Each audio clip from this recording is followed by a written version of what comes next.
Consider a small town where folks know one another and follow the Lord. This might be Cosgrove. What happened in this small, unincorporated area of southwest Johnson County? The message board of the local church might be ominous.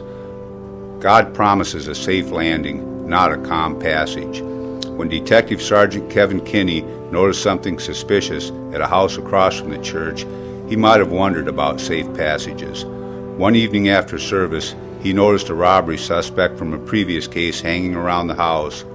What went on at this house, and was a calm passage assured for all its inhabitants? I had learned that the house in Cosgrove, Iowa had a prostitution ring or group working from this. The group consisted of a number of girls that were working out of this residence. Through this investigation, I learned about a female who had been assaulted by Robert Salas. Robert Salas was the person that was actually running the ring.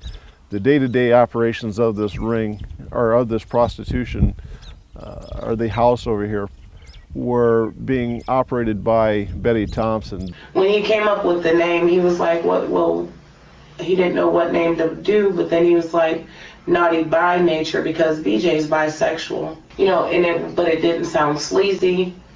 He wrote me a script that I was supposed to just ask them, answer the phone, how I was supposed to answer and say hello, and how I was supposed to sound enthusiastic, and just push for one of our girls to go out.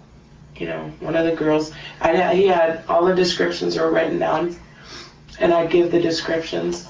Betty Thompson had been assaulted by Robert Salas. So my fear not only came from the abuse, but the abuse, I had gotten to the point where it didn't matter anymore if I was being abused, because I didn't care and I was hoping it would kill me because I was tired. After the agents found out from Betty Thompson that there was a minor involved in a kidnapping, that she had been brought to the Iowa City, Cedar Rapids area and utilized as a prostitute in this business for about 2 weeks. They learned through some other information that there was the identity of the kidnapping victim because she had sent a letter to a sheriff in an Iowa county, and once they got that information identified, the victim in the case, they went to Minneapolis, interviewed the victim, and then ultimately brought the case to the U.S. Attorney's attention.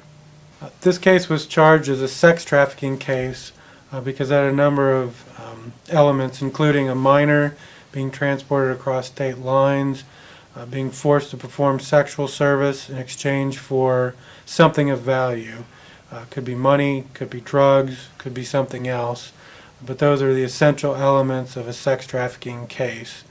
And that fits into the larger, broader picture of what human trafficking is, and that's simply the use of force, fraud, or coercion to compel the labor or services of another person.